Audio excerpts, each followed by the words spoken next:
I felt that this is going to be amazing when I get here. I'm going to be a single guy, recently broken up. I'm going to come to Ukraine. It's going to be just a whirlwind of like romance and sex and whatever. And then I arrived and I expected a deluge and I got a complete desert. Zip, nada.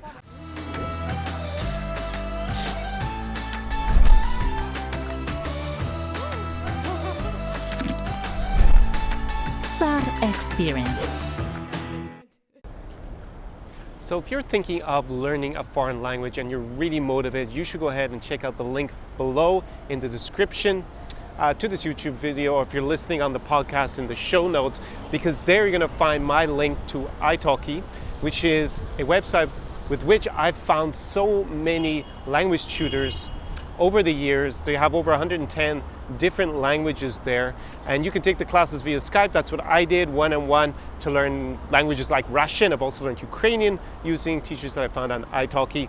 And there they also have a function called an italki Classroom, where you can actually take them outside of Skype. There's actually a classroom feature that they've added to the service. That's a great platform. You also get $10 credit if you go through my special link below. There in the description, gets you started on taking your first class. Is going to be one-to-one tuition. That's what I use, and that's what I found to be really effective over the year in all the languages I've been learning, like French, Italian, Spanish, Portuguese, Russian, Ukrainian, Romanian, and lots more. So best of luck. Go check it out. Всем привет. Welcome back. Here I am on a beautiful evening on Maidan Square in Ukraine, in Kiev, the capital of Ukraine. My name is Connor Klein. You probably know that. This is the SAR Experience video podcast. If you're watching this on YouTube, and if you're listening to it on SoundCloud or iTunes on the audio version of the podcast, then welcome. Unfortunately, you can't see the beautiful square behind me and the fountain and everything just right there if you're only listening to this. But yes, today we're going to discuss a topic I know a lot of you have been waiting for. It's my dating journey with respect to Eastern Europe, and how did it all go for me. Thanks very much for your feedback so far. Before I start, with respect to the video podcast series so far, I've been getting a lot of great comments and ideas about what we're going to discuss in future episodes of the podcast. This is now number 5. I split some of them up, of course, because they're a bit longer than I want you to, listen to in one go. You can listen to them in one go if you want, once they're already released, but in general I think about that time frame of 15 to 25 minutes per video is a good one. So thank you very much, спасибо большое, for your feedback so far on this new series, and I'm really excited about how it's going. So my dating journey, now most of you know at this stage, if you've been following my videos or the podcast, I've talked a little bit about my background. So I was actually born in Ireland. A lot of you have commented, of course, that I do not have an Irish accent when I speak in English, at least a very slight one only. And that's because I've lived in lots of different countries. Now, I was the guy when I was in high school. I was actually in high school in Ireland right up until the end of it. I even went to university, my undergraduate there, and I was a very shy, bookish guy. I was not the kind of guy who had tons of girlfriends, or even any girlfriends, to be honest. I think when I was back in Ireland, I have to think about it very hard. So yeah, I did not grew up having lots of success nursing women. I was very reserved. I was very apprehensive in terms of approaching girls. I had a lot of anxiety. And I was very, geeky, you could say. During those days when I was in high school and in university, of course, I did start to have girlfriends then and have relationships, but I was not some sort of kind of Don Juan when I was growing up. So this stuff, kind of things, didn't come so easily for me when I was younger in Ireland in particular. And then I've started to travel. I went into my kind of academic travel journey in previous episodes of the podcast, so you can go back and check those out if you want more details about that. But basically, I studied in a few different countries. I started also to date girls from different nationalities, from different backgrounds, because I was living and traveling and studying amongst them in the different countries. So I was like in France, Italy, the Netherlands. Then I went to the US, of course, and I studied there as well. So especially in the US, there was like a huge variety of people of different ethnic backgrounds and nationalities, because I was obviously in an international environment studying the whole time, as I have been to a certain extent when I was here in Europe before studying.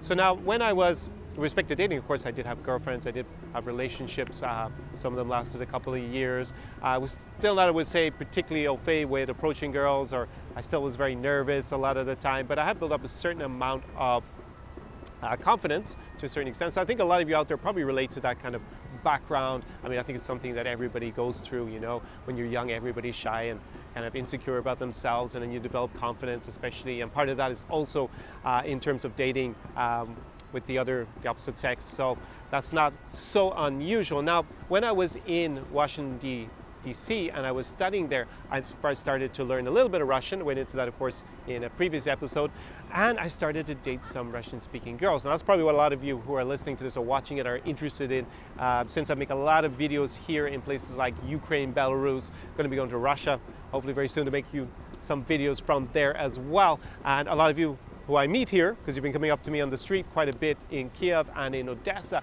are typically young guys from either North America or Western Europe, and you're in part motivated to come to Ukraine because you see a lot of videos of beautiful girls and you're interested in dating them. So I did have a little bit of experience when I was in Washington, because I got a little bit involved with the Russian speaking community there, because I started to learn a little bit of Russian, and I did start to have some sort of romantic encounters or dates with Russian-speaking girls or girls from the former Soviet Union, and I was really intrigued, because of course I'd started learning a lot about their culture, especially from a political point of view. I was specializing in the new Eurasia, or ex-USSR, at the time when I was at grad school there, so doing a master's program in international relations.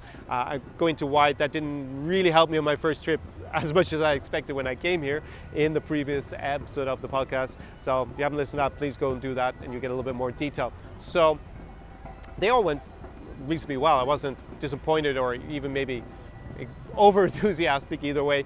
It all went fine when I was in Washington, DC. So then I returned to Europe, and I had been living in Brussels. I had traveled with my German girlfriend at the time to Russia. So the first time I'd actually visited the region. That's one important thing. I had never actually come here to the former Soviet Union at all before that first trip. And then, as I said in the previous episode, we actually broke up. I came to Ukraine alone. I came for my very first time to this country. And because I had learned a little bit of Russian, it wasn't very good. It was a little bit, tiny bit above the pleasantries and the basics. And I had had some previous relationships, or well, not really relationships, but at least dates and romantic encounters with Russian-speaking girls or girls from the former Soviet Union. I felt that this is going to be amazing when I get here. I'm going to be a single guy, recently broken up. I'm going to come to Ukraine. It's going to be just a whirlwind of like romance and sex and whatever. And then I arrived, and I expected a deluge, and I got a complete desert.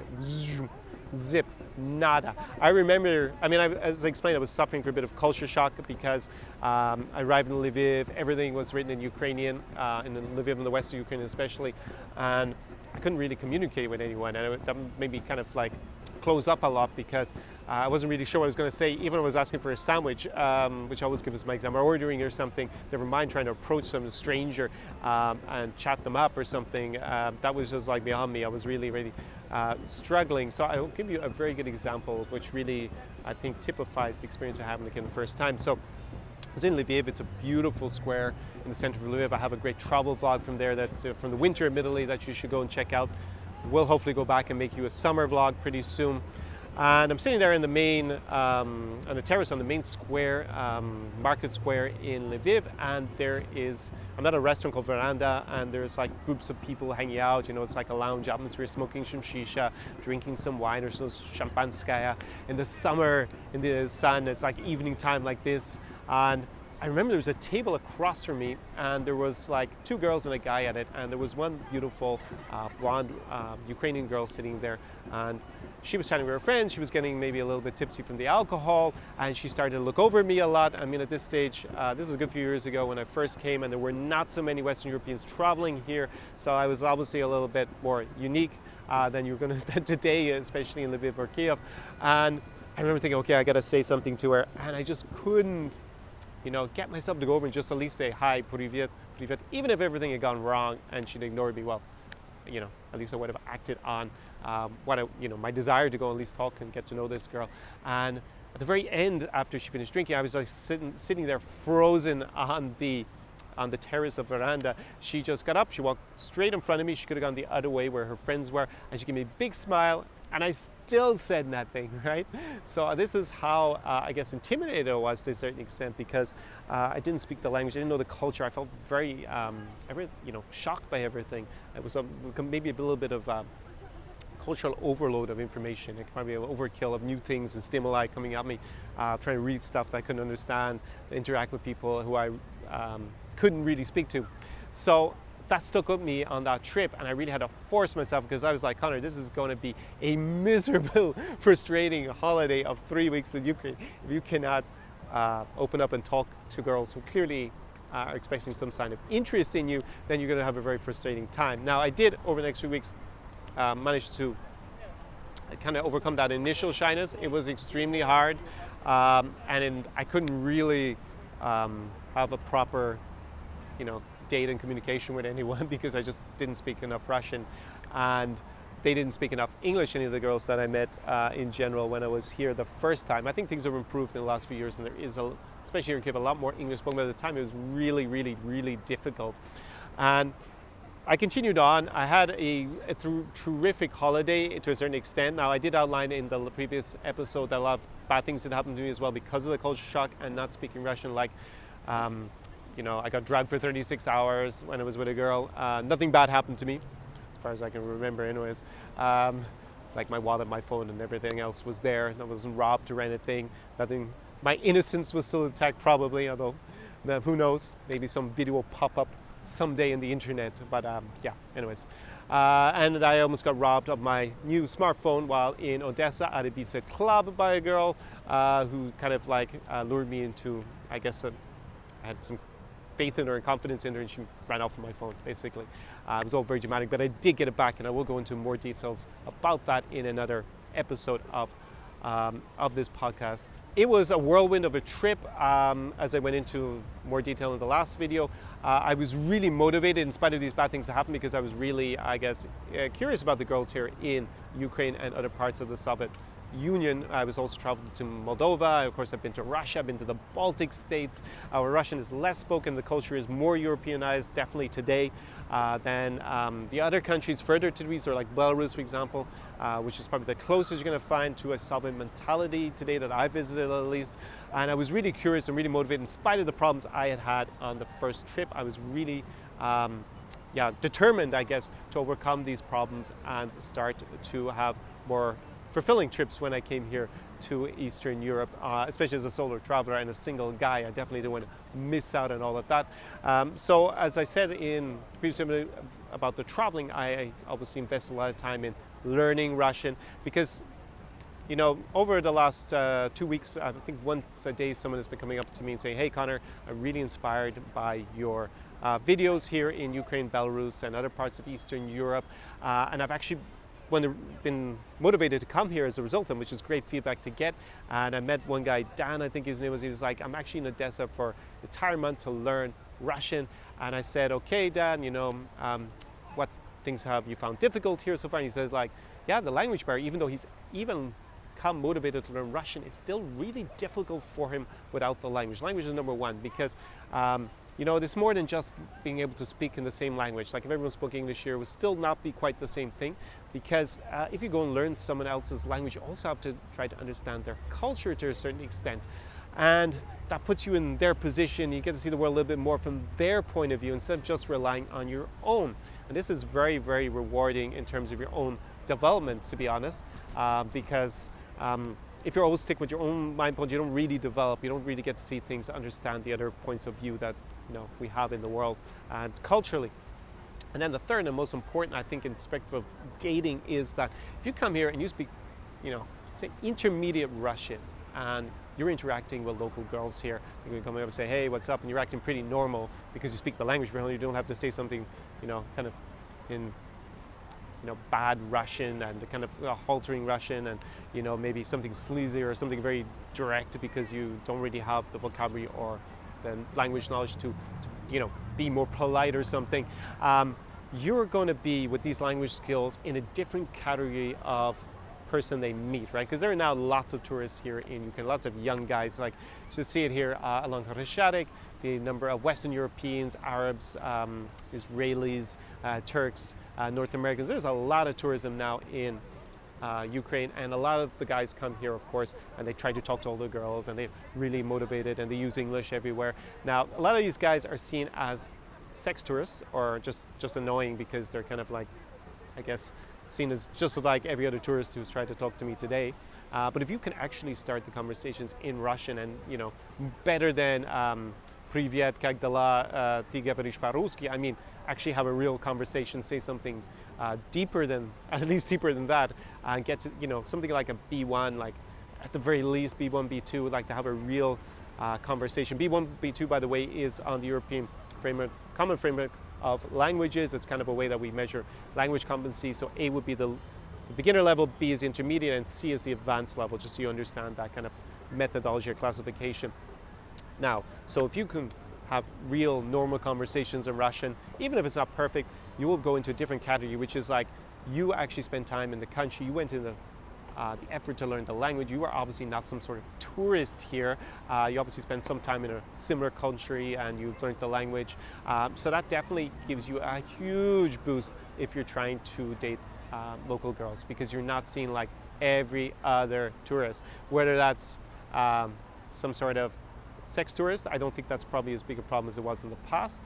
But definitely that you're just not like every other annoying guy who's come up and said something pretty ordinary and banal, the same as all the other guys have said to her that day in particular. So this will give you a big advantage on, I guess, let's be honest about the competition, because the cat's out of the bag, and this country has, is worldwide known for, of course, its beauty of its women, and a lot of guys travel from all over the world, and they travel a lot and with a lot of money to try and impress them. I don't think that's necessary, and I don't even think it's a good idea, but that is the way some people behave when they come here, of course. So that's going to give you just a big advantage. So that's one thing that I focused on a lot when I got back after that first trip, after that kind of catastrophic, but at the same time exhilarating and one of the most memorable trips of my life when I'm coming here. And that was one thing that I really needed to sort out, was how to relate to women in the region better, and how to understand the dating culture, because it was just so different, right? So of course the very basic things like guys take the lead here. It's a lot more traditions, but more like in my father's time, I would say my father's generation in the United Kingdom, in Great Britain, and guys pay for the date. That doesn't mean that you have to go to the most expensive restaurant in the city or something, or spend lots of money, but you are supposed to take the lead, take the initiative, and create some sort of romantic experience for the girl and pay for it, right? So you're treating her. And then it's a lot more formal, I think, in terms of dating culture than, say, in Western Europe. So those kind of things I had understood from the first trip, from all the mistakes I made on the first trip, to be honest, because I really didn't know what I was doing. And then when I was back, another event happened. So well done on getting to the end of this first part of episode 5 of the video podcast. So it's my dating journey. I'm sure that you've all been very interested to see what you can learn from my experience, especially here. It's like evening now in Kiev in Ukraine, so I know a lot of you are obviously interested in coming to this city in particular. If you're new to the channel, definitely go ahead and squeeze that subscribe button and whack the notification bell so that you'll get notified when it's part 2 of this podcast episode. Next week I'm going to release it, so you need to hit that bell in order to be notified. Otherwise YouTube's not going to tell you when it's released. So that's definitely for you guys to do. I will see you next week in the second part of this episode. It's a little bit longer than something I can put in one episode. So see you then. It's До свидания. До побачення from Kiev, Ukraine. SAR Experience.